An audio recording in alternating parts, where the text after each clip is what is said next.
থেকে এসেছিলাম, যেটা 30 নভেম্বর ছিল।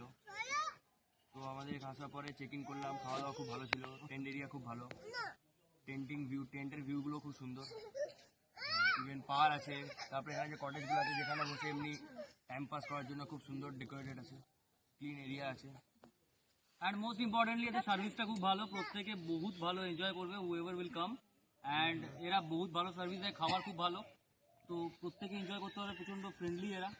তো এনি টাইম প্রত্যেকে এদের সাথে কন্ট্যাক্ট করে আসতে পারো, they will cooperate and they will give you some service যেটা তোমরা সবাই এনজয় করবে। ইভেন এখানে ক্যাম্প এরিয়াটা গার্লসদের জন্য অনেক সেফ, মেয়েদের জন্য অনেক সেফ, তো you guys can check it out. Family নিয়ে আসার জন্য কোনো প্রবলেম নেই, ফ্যামিলি নিয়েও আসতে পারবে। হ্যাঁ, ফ্যামিলি নিয়ে তা আসার জন্য আমাদের খুব তো ভালো। একটা ফ্যামিলি এসছে না, আমাদের এখানে দুটো একটা বাচ্চাও আছে। হ্যাঁ, কোনো প্রবলেম হবে না। চলো, ইভেন এখানে মুরগি ধরেও খাওয়া যেতে পারে।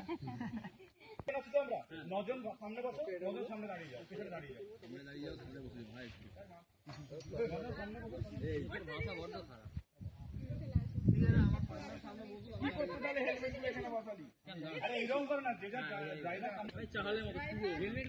তোমার এই পাটা দেখেছো আমাদের হেলমেট গুলো সামনে রাখ, গিয়ে পড়বে। হেলমেটগুলো সামনে শুধু বাইকের আলাদা ছবি তুলে। হ্যাঁ, হেলমেট গুলো দিয়ে বাইকের ছবি তোলা হবে। হেলমেট এ ভাই গান চল, আসিস বোঝ নাও। বাইক নিয়ে এসেছি মানে হেলমেট তো থাকবেই, বাইকের সাথে একটা হেলমেট